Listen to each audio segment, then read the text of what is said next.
The F Type. It's not only a sports car, it's a Jaguar sports car. The difference is important. Don't expect a racetrack refugee, but don't expect a luxury GT either, the kind of car sporting fans of the brand previously had so often to be satisfied with. Think instead of what an Austin Healey or a Triumph TR6 might be like, reinterpreted for the modern era. A coupe, or as in this case a roadster, designed very much for the road. A machine you can't help but want to drive, and drive hard. That's more than ever what an F Type can be, thanks to widespread improvements that have broadened its appeal.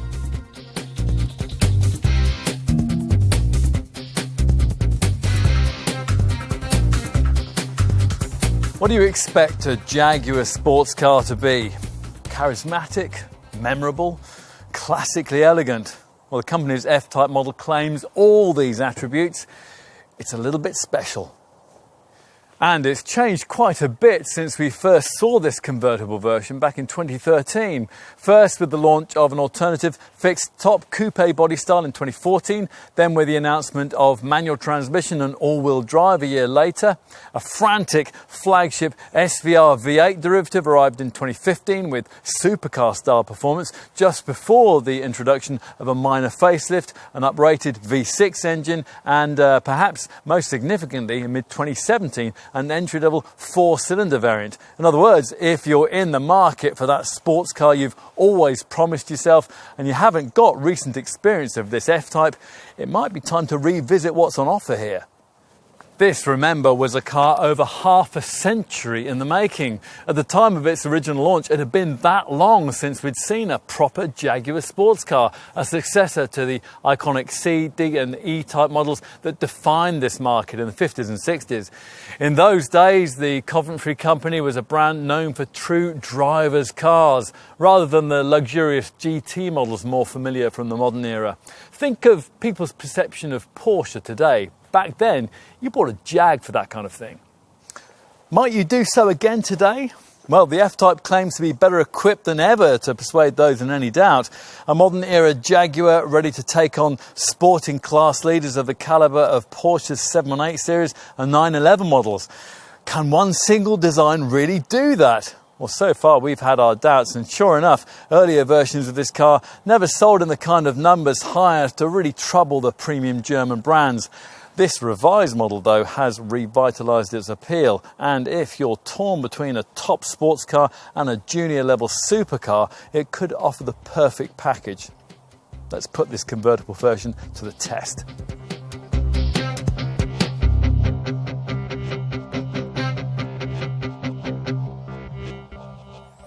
True sports car, a real sports car, should pump the blood around a little faster long before the pedal hits the metal. This one does. It looks poised and ready, even when it's standing still.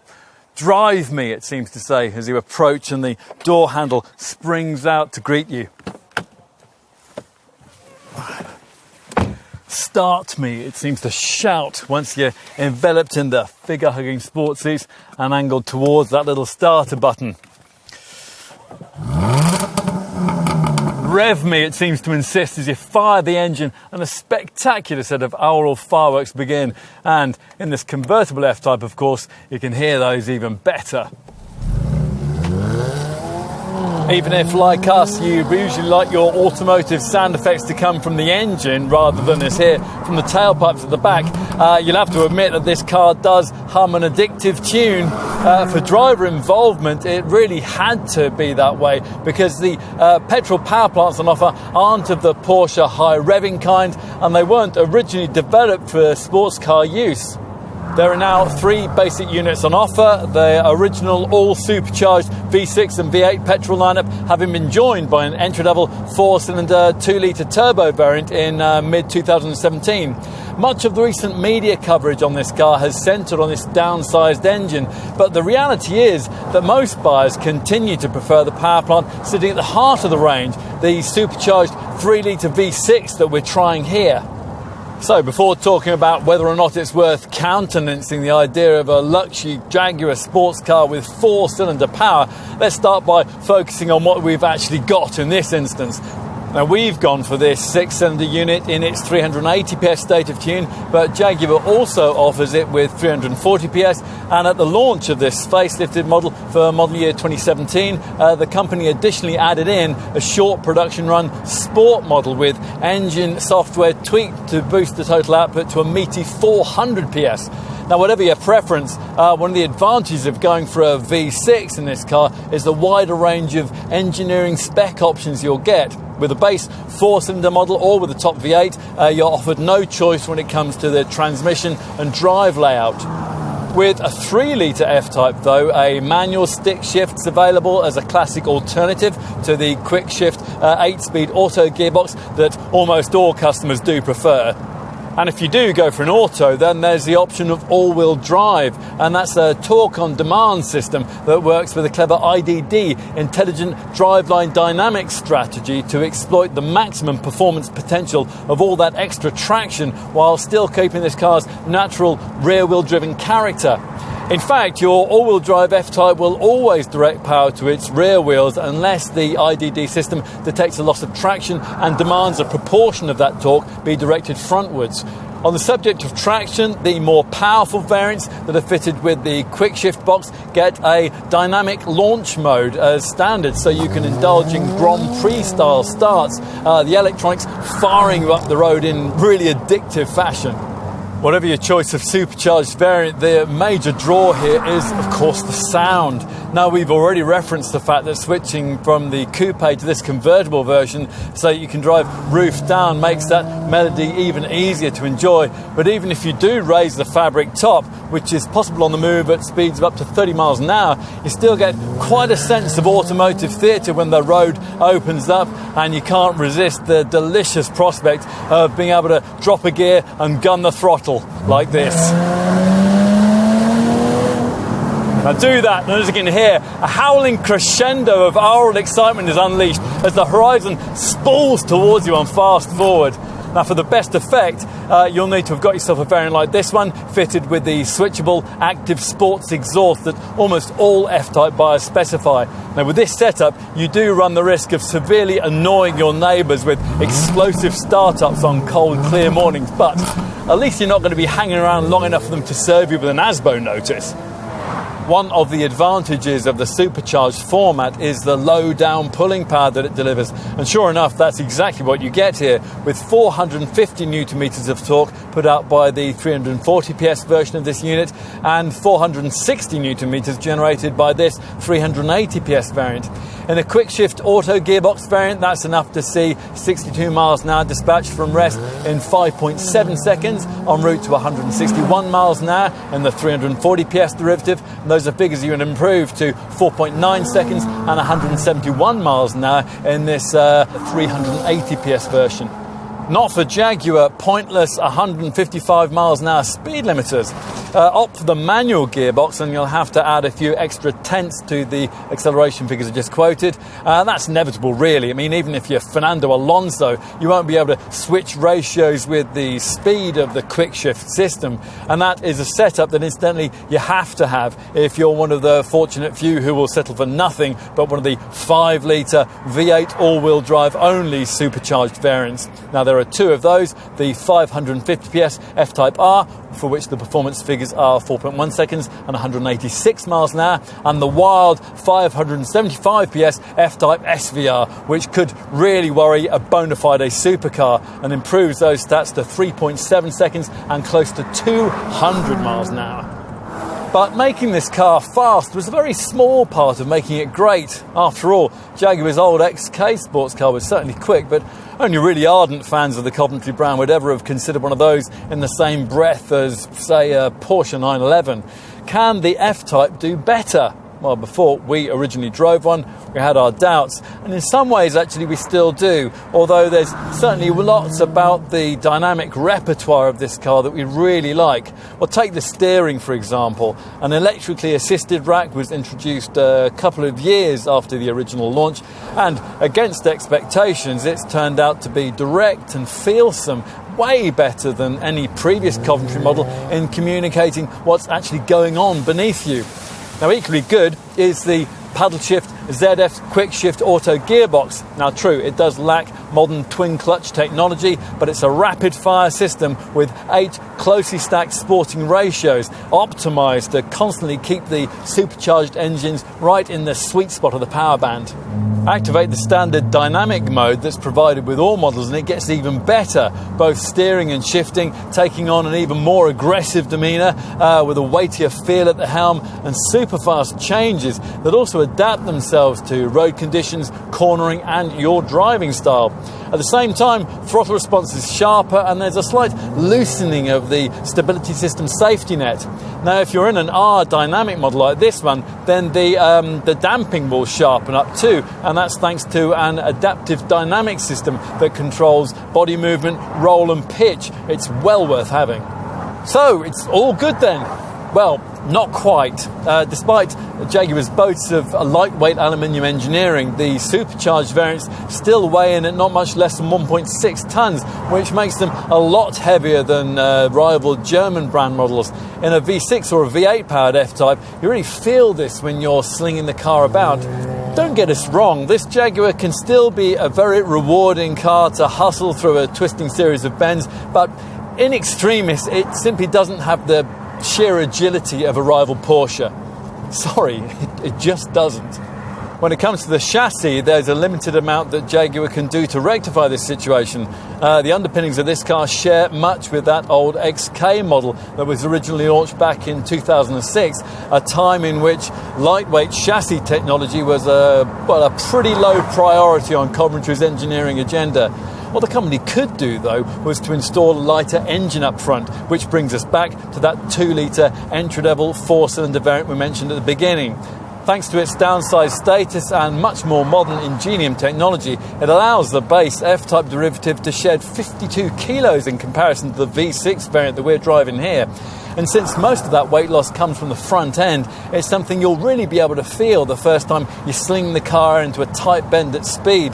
Now, off the record, Jaguar's engineers say that this humblest variant is their preferred F-Type when it comes to handling, and you can see why that might be the case. They've settled on a single engineering spec for the 4-cylinder model, which means you don't get the option of all-wheel drive, which isn't surprising, or manual transmission, which on an entry-level variant rather is. Put off by that? Well, you shouldn't be. Modern-era Jaguar sports cars have always been rear-driven auto cog swappers, and arguably they don't really need all-wheel drive. What they do need, though, is an exciting R-All soundtrack, and in this regard, the 4-cylinder F-Type is predictably somewhat lacking. And that's despite Jaguar's attempts to improve things in this regard by tuning the exhaust and piping sounds through the stereo speakers. Still, the melody provided is definitely more appealing than the gravelly delivery that you'll hear in a comparable 4-cylinder Porsche 718 Boxster or Cayman. And there's certainly nothing wrong with the way that the turbocharged engine delivers its power. It offers you everything it's got from just 1500 RPM, with the pulling power sweet spot hanging around until 4500 RPM. 62 miles an hour from rest occupies 5.7 seconds en route to 155 miles an hour, so there's very little wrong with the performance stats either. In fact, there's very little wrong with the 2-litre F-Type model in any regard, apart from the rather crucial fact that this 3-litre V6 supercharged variant costs relatively little more, doesn't use much more fuel, and sounds, well, as we just said, glorious. So, ultimately, what does it all mean? Have Jaguar really built a world beater here? Well, ultimately, that depends what you want. It's worth saying that some of the times we've enjoyed driving this F-Type the most have been when we weren't driving it hard. That's thanks to a suspension setup that eases you over bumpy or broken surfaces, giving the car a beautiful point-to-point flow, whether that's in town or on the highway. No one does this kind of thing better than the engineers at Jaguar. As for track heroics, well, if you want those, then you're probably better off shopping elsewhere. Choose a Lotus or a Porsche if you want a car in this class that'll really make you feel like Fernando Alonso. This Jag is engineered primarily for roadway thrills, although having said that, would suggest that the V8 versions are almost too fast for the public highway. Most people who can afford one of those are probably going to frighten themselves with it, which is why we think that this V6 route is the better way to go. And by the looks of the sales figures, potential buyers overwhelmingly agree with us.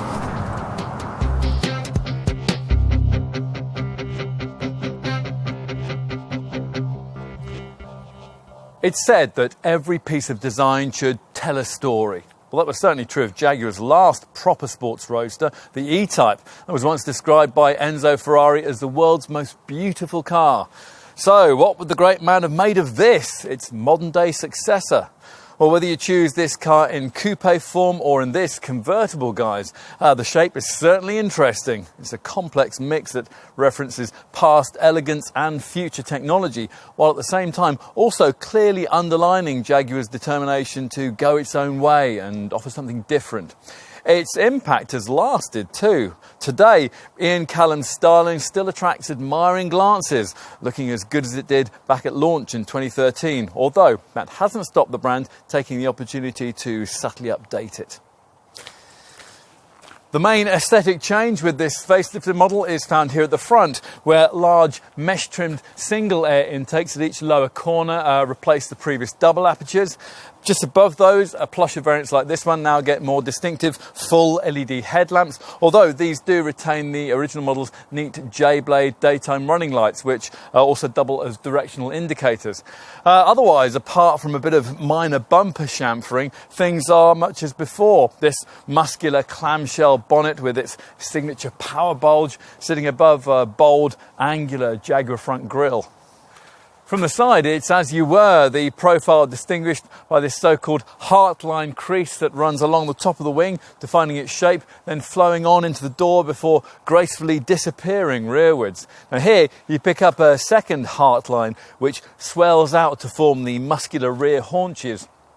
Distinct lower side sills give the flanks some shape, and this emotive side power vent features further up. The rims are huge, 18 inches as standard, but with 19 or, as in this case, 20-inch alloys also available to even better fill these massive arches.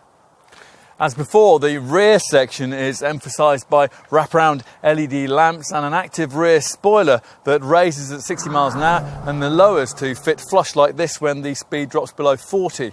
Look down here and you can identify the engine on offer with a single tailpipe on the 4-cylinder model, twin centre tailpipes on this V6 and quad outboard mounted exhaust for the V8. While we're here, let's also highlight this Jaguar's considerable width. It's around 120 millimetres wider than both a shorter Porsche 718 model and a longer Porsche 911. This convertible variant's hood is cloth covered, of course, and from start to finish, the mechanism takes just 12 seconds to activate.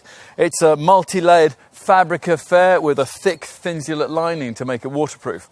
And when it's retracted, the top doesn't need a panel or a tonneau cover to smooth it over in the stowage position. Instead, the top section of the roof itself keeps everything looking tidy.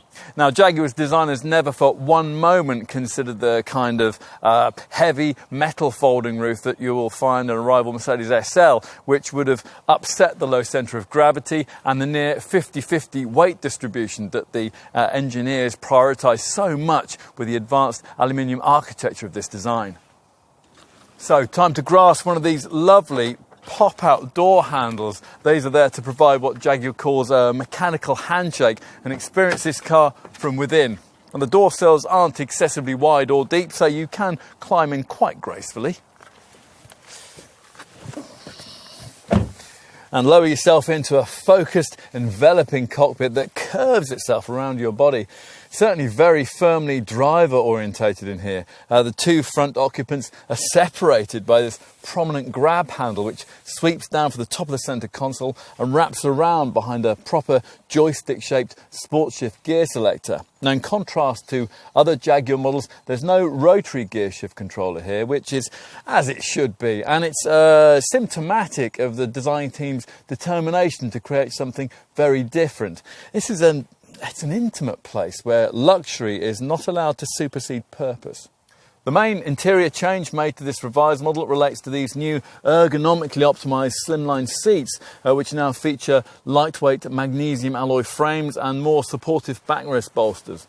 These chairs come as standard in a sport guise, trimmed in a combination of leather and suede cloth, as they are here, but we'd be tempted to upgrade these to the optional grippier performance seat design, which gives you lovely quilted leather and additional bolstering. Either way, the slimmer profiling allows the seat back to move rearwards by up to 50mm more than before, which in turn enables a lower seating position and increased legroom too. Other changes relate to the centre console trim, and that's available in various styles of aluminium. We've got the Delta style here. Oh, and the paddle shift selectors now have a satin chrome finish, replacing the nasty plastic ones that were fitted before. The cabin's not perfect, of course. We don't think the typical sports car legs straight out driving position will suit everyone. There are some cheaper plastics to be found lower down the dashboard, and if you're used to the kind of occasional use rear child seats that you'll get in a rival Porsche 911, well, you'll be disappointed by the lack of those here. On the plus side though, the toggle switches are really nice, and we like the way that the washer jets are mounted on the wipers to clear a murky screen more effectively. And we also approve of the small diameter 3-spoke leather trimmed steering wheel, which frames a brace of analogue instruments, and those are separated by a TFT information screen. Anything you want to know that this can't tell you will probably be covered by the infotainment touchscreen in the centre of the dash. Now, this 8-inch Touch Pro setup is vastly better than the rather outdated system that this model featured at its original launch. Navigation is standard, as are various useful in-control apps, and a 6-speaker 380-watt Meridian sound system with a DAB tuner. Now, fortunately, the designers have resisted the temptation to reduce fascia button clutter by incorporating ventilation controls into this monitor too. So airflow is dealt with by these 3 chunky heater dials that sit just beneath. Talking of climate control, at first glance there don't seem to be many cabin air vents, and that's because 2 of those are hidden away on top of the centre console, and they rise automatically to clear the screen and cool the cabin only when they're needed. They're lovely. A few practicalities to finish. Because you sit so low in the car, the extremities of the bodywork can be quite difficult to see when you're manoeuvring, so we would recommend the optional rear parking camera as a wise investment. As for practicalities, well, you get twin cup holders here and this shallow centre storage bin, but the glove box, that's quite small, and the door pockets aren't very deep either. A 500ml bottle is about all that they can hold. There are no issues with build quality, which is good to be able to report, because this car is entirely British built in the Midlands. The engine's assembled in Wolverhampton and the rest of the car put together in Castle Bromwich. Finally, let's take a look in the boot. Now, you won't be expecting the trunk area of this convertible model to be anything like as accommodating as it is in the F Type Coupe, and you'll be absolutely right. Total capacity falls from the 407 litre total offered by the fixed top variant to just 196 litres here. Add in the optional space saver spare wheel and you really will be tight for space too. In comparison, a rival Porsche 718 Boxster offers a 280 litre capacity. That's thanks to a mid-engine configuration that allows luggage compartments at both ends of the car. On the plus side, with its F-Type, the hood configuration does at least mean that luggage room is unaffected by the position of the roof.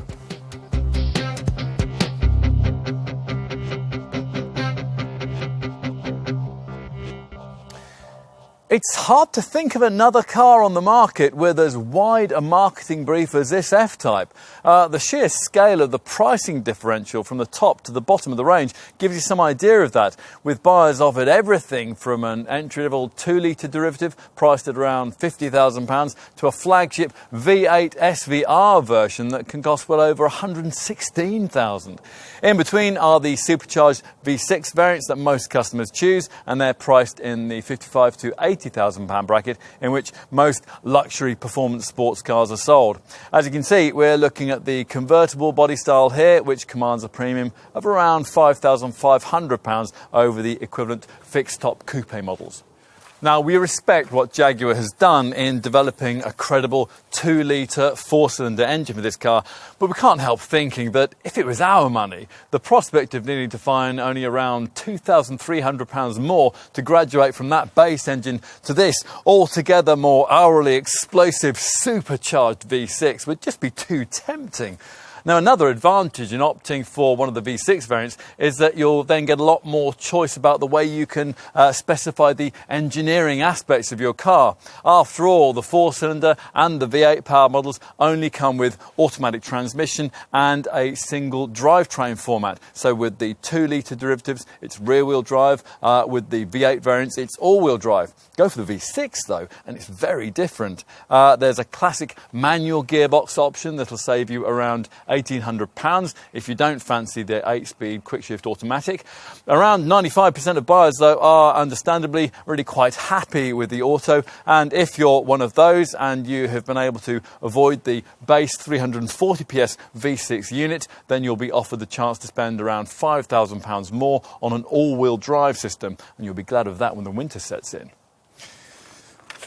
What else might you need to know? Well, we just referenced the fact that there's a choice of power outputs with the V6 engine, with a premium of just over £3,000 necessary to go from the standard 340 PS unit to the uprated 380 PS variant that we're trying here. Now, in order to choose this pokier variant, you've also got to have committed to the extra £3,700 necessary to move from standard to our dynamic spec. Now, that's what we've got here, and it's a trim upgrade option that your dealer will urge you to take if you're looking at one of the volume 4-cylinder and V6 models. All this adds up, though, to the point where you're probably going to be needing to fund an asking price somewhere in the £65,000 to £70,000 bracket for a typical 3-litre V6 R-Dynamic variant like this one.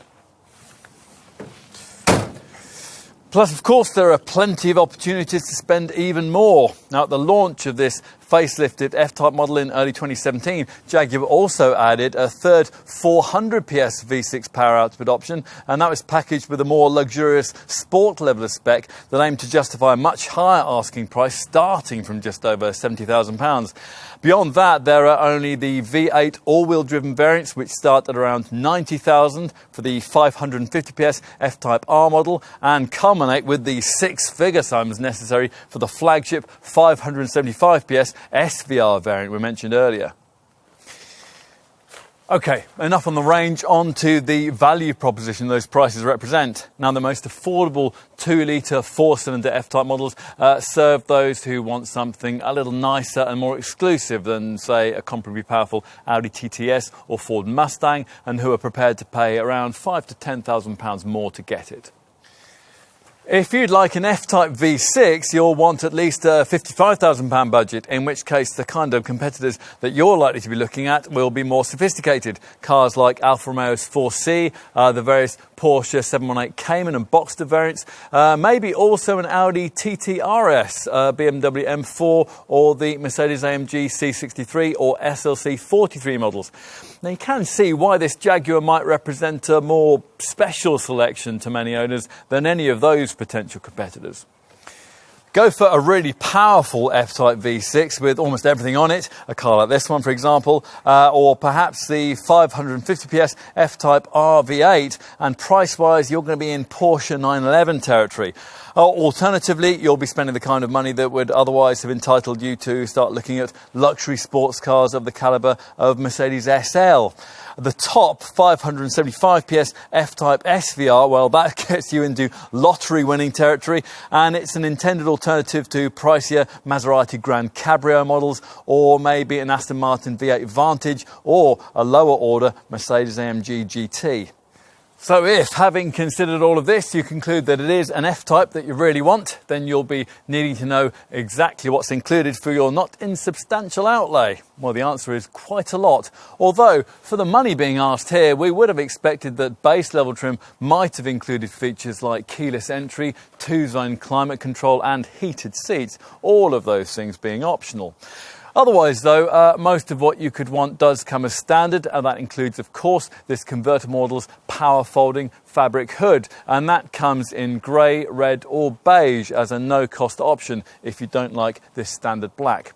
Nor does Jaguar make you pay extra for one other essential that's needed with almost any open-top model, a wind deflector that reduces buffeting when the top's down. The entry-level point in the range will also get you 18-inch 10-spoke alloy wheels, an active sports exhaust, xenon headlamps, and they have LED signature daytime running lights, a deployable boot lid spoiler, LED tail lamps, heated mirrors, rear parking sensors, rain sensing wipers and an alarm. Inside there are sports seats trimmed in leather and suede cloth that feature electric height and recline adjustment, plus there's an auto dimming rear view mirror, there's cruise control with a speed limiter and powered adjustment for the leather trimmed steering wheel.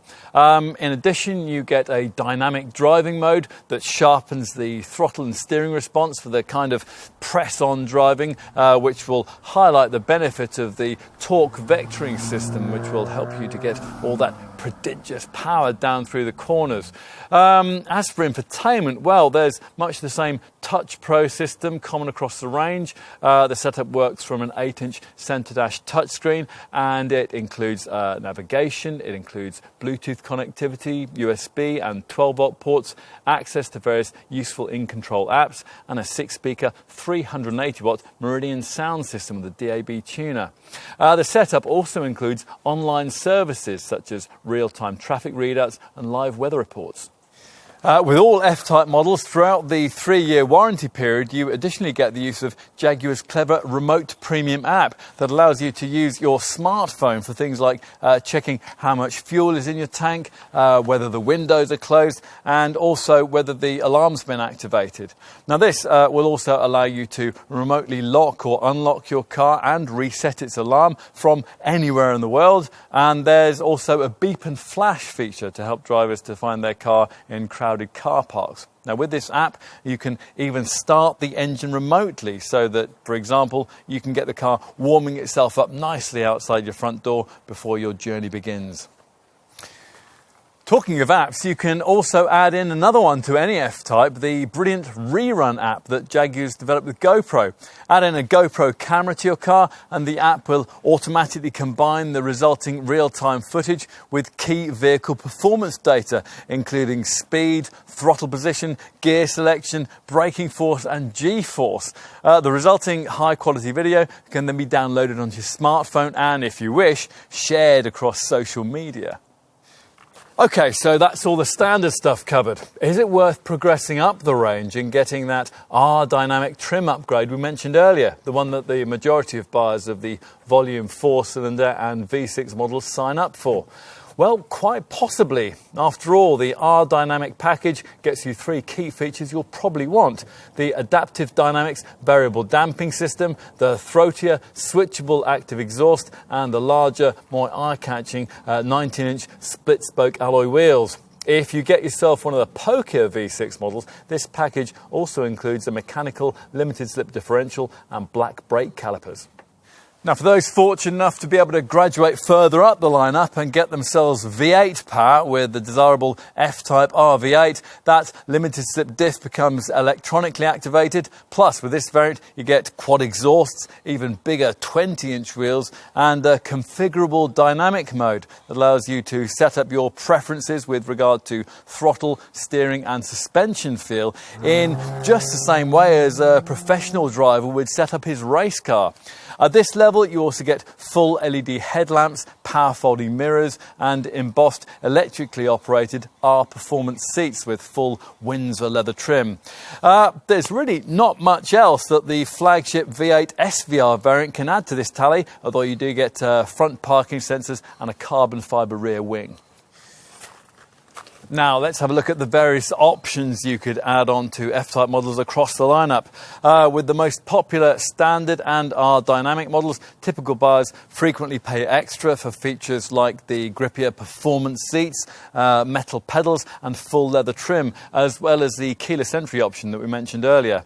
Over-the-shoulder vision isn't great in this car, so we would recommend that you invest in a rear-view camera, and if you want it, there's also a park assist system which will automatically steer you into spaces.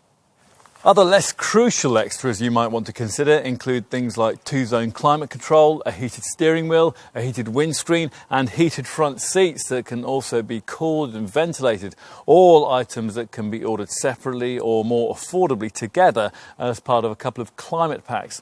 Now the same goes for fully powered seats and power folding mirrors, and they can come bundled up with various memory functions as part of a couple of seat memory packs. Other individual extras that you might want to look at, they include a powered boot lid, front parking sensors, configurable ambient lighting and a thumping 770 watt upgraded Meridian surround sound system. Wise buyers might also want to add in a space-saver spare wheel and a vehicle tracking system in case of theft, and ardent track warriors with bottomless budgets might want to look at the very pricey option of ceramic brakes. As a more affordable alternative, those folk might want to consider the bigger discs of the uprated Jaguar Super Performance braking system, although on the 4-cylinder model you can't have that if you stick with the standard 18-inch wheels. On to aesthetics. Now, unless you order your F-Type in one of the 3 solid paint colours available, red, black or white, you're going to be paying extra for paintwork. There's a wide range of metallic shades, plus there are some even more exclusive but very expensive premium colours, like this car's Carpathian grey finish. You might also want to look at one of the optional styling packs that can add either body colour, a carbon fibre finish or mean-looking gloss black treatment to areas like the front bumper splitter, the side sills and the rear venturi. A fixed rear spoiler is also optional, and buyers of the coupe body style can also specify a panoramic glass roof, or alternatively a roof panel fashioned purely from carbon fibre. The rear diffuser and the engine cover can be specified in carbon fibre too. Plus there's a choice of 3 trimming options for the bonnet louvers, the mirror covers and the side power vents. These are gloss black, chrome or, yes, you've guessed it, carbon fibre. On a convertible model like this one, you also get the same trimming options for the roll hoops, and the front grille surround can be finished in gloss black if you think that looks meaner. What about the cabin of your F-Type? How can you make that your own? Well, there's a vast range of seat trimming choices, but beyond that, one option might be to add extra leather around the interior. The extended leather pack adds extra hide onto the sun visors or the head lining, or if you like the feel of suede cloth, then you can get these areas trimmed in that instead. If you were looking at the full leather seat upholstery option we mentioned earlier, then you might want to get that as part of the premium leather interior pack, which extends that finish onto the door trim and the dash, as well as the 2 chairs. Red stitched tan coloured leather option is additionally available too. Again, all these areas can also be fully covered in suede cloth as an alternative. Now, we'll also mention that there's an interior black pack that adds gloss black to the instrument cluster dial rings, the door releases and the air vent surrounds, while additionally giving you a flat bottom steering wheel with black spokes. Other cabin extras that we would potentially be tempted by include red seat belts, illuminated door sill tread plates, sports carpet mats and a lovely race-style SVR branded suede cloth steering wheel. Enough on options, let's move on to this car's safety provision, something Jaguar has moved to improve in this facelifted model. Now the main addition is an emergency braking system, one of those that uses a camera to scan the road ahead as you drive in search of potential accident hazards. If one's detected, you'll be warned. If you don't respond, or perhaps you aren't able to, then the brakes will automatically be applied to decrease the severity of any resulting accident. An additional pedestrian contact sensing feature particularly monitors folk on the pavement who might be about to step out in front of you. Another addition is a lane departure warning system which alerts you if you drift out of your lane at highway speeds. In addition, should you be involved in an accident, then the car's integrated telematics module will automatically call the emergency services and notify them of your vehicle's location. Otherwise, the standard safety features on offer are of the more conventional variety. This convertible model gets the usual rollover protection system and 4 smart airbags. There are 6 in the coupe variant. And all models get tyre pressure monitoring, the usual electronic assistance for traction and braking, and an electronic stability control system with a track mode that loosens the reins but which cuts in extremis. Plus, if you wish, you can also add in a high beam assist system that'll automatically dip your headlights for you at night in the face of oncoming traffic. If you want more, then your dealer will encourage you to consider the optional drive pack that adds 5 further features. A blind spot monitoring system works on the move to stop you from dangerously pulling out to overtake in front of another vehicle. Reverse traffic detection. Now this will warn you about oncoming vehicles when you're reversing blindly out of a parking space. There's a driver condition monitor, which monitors your driving reactions for drowsiness. There's lane keep assist, which can subtly steer you back into lane on the highway if you drift out of it. And finally, there's traffic sign recognition, which can picture road signs as you pass them, display them on the dash, and can automatically set the car's standard speed limiter to maintain the signed limit. All of these items can be ordered separately if you'd rather not buy into the full drive pack.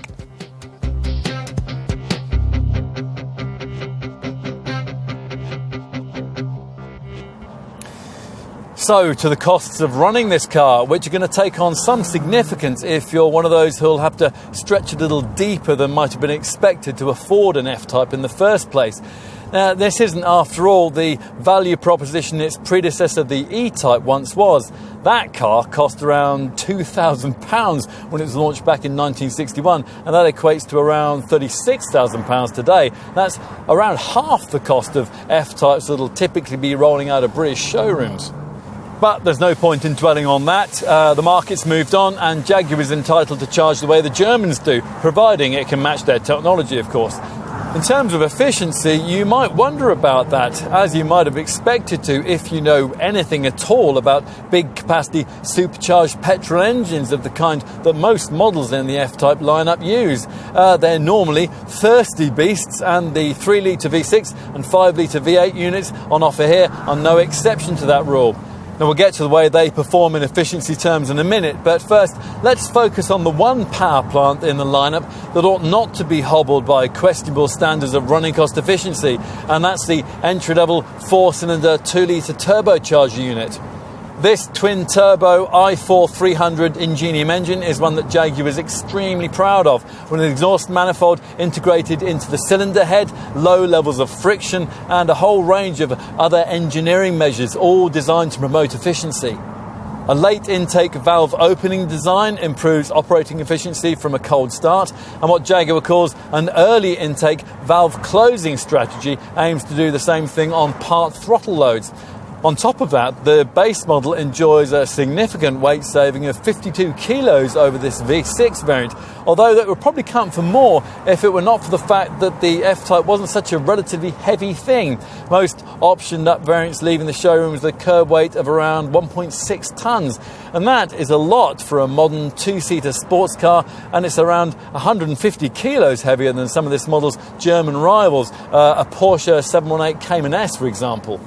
Even though we knew that going into this test, we still expected that all the clever, ingenious technology would translate into slightly more of an efficiency gain over the supercharged V6 unit.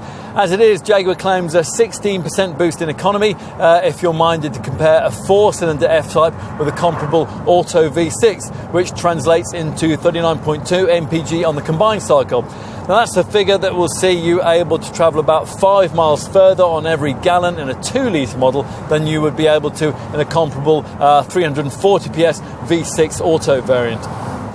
Perhaps more significantly, the 4-cylinder derivatives emissions figure is 163 grams per kilometre of CO2. A reading that, perhaps the first time in many cases, may make the F-Type a realistic company car option for some business users. One slight annoyance is that for the 2-litre turbo variant, Jaguar has reduced the size of the fuel tank from 70 to 63 gallons. So if you've traded down from a V6, you'll probably find yourself having to refill the car just as frequently as you did before. Having said that, a 500-mile driving range should still be possible between filling stations. As you may have seen elsewhere in this film, the 2-litre variant comes only with automatic transmission, and one reason for that is that Jaguar knows that equipping the base version with a stick shift would mask many of its efficiency gains.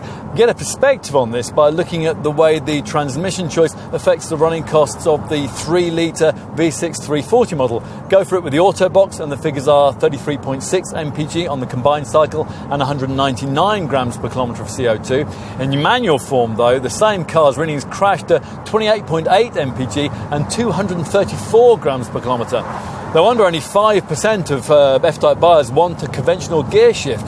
There's not much of an efficiency penalty if you opt for the pokier 380 PS version of the V6 engine. That's the one we've been trying here. With a manual gearbox, the readings stay the same, while with an auto, they fall only fractionally to 32 miles per gallon and 203 grams per kilometre. If in a V6 380 PS model you mate auto transmission with all-wheel drive, the readings fall only fractionally to 31.7 miles per gallon and 211 grams per kilometre.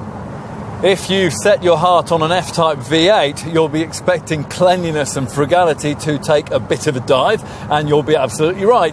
The combination of a 5-litre supercharged engine, auto transmission and all-wheel drive is never going to translate into a car that would please the friends of the earth. And sure enough, for both the F-Type R and the F-Type SVR variants, the figures delivered will get you on very friendly terms with the staff at your local filling station, and we'll see you doing a double take when your tax return comes in.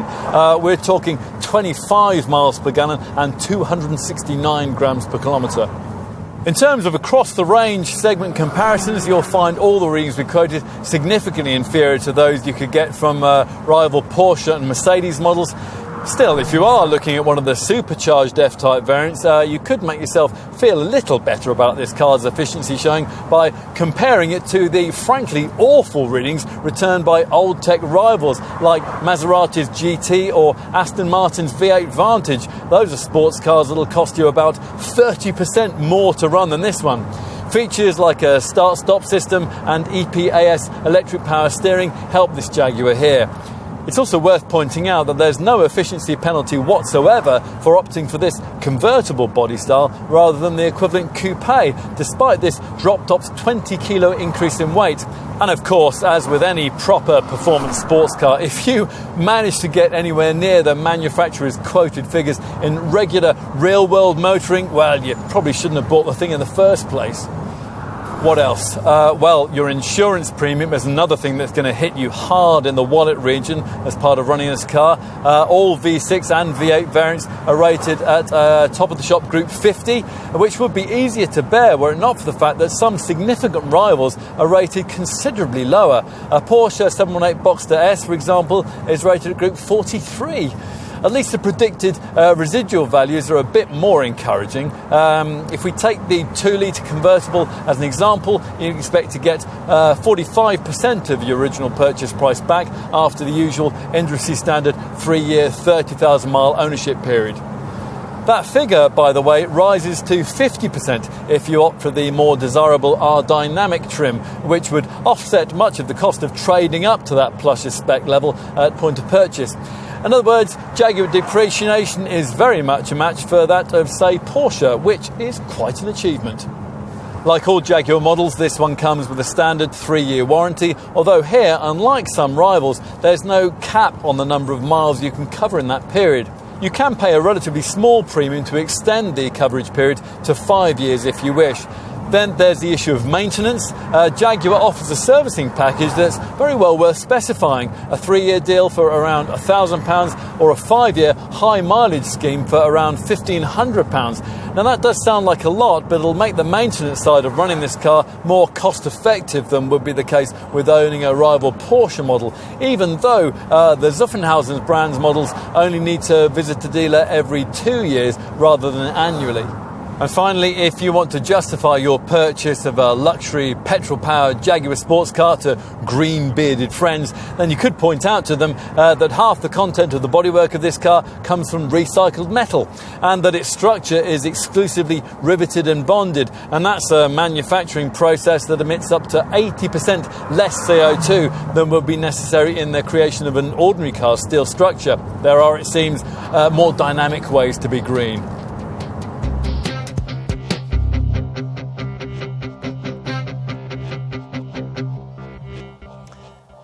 It's hard not to have preconceptions about what this Jaguar might be like, especially if you're the kind of buyer who might ordinarily prefer a German-branded sports car. Now, we came to this test with just such a preference, but we've ended it understanding afresh just why this F-Type is such an appealing prospect.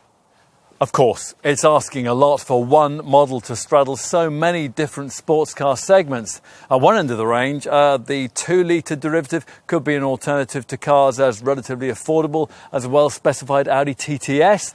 At the other, the flagship SVR version has the performance to worry a McLaren. While in the middle of the lineup, this potent V6 variant battles Porsche's iconic 911.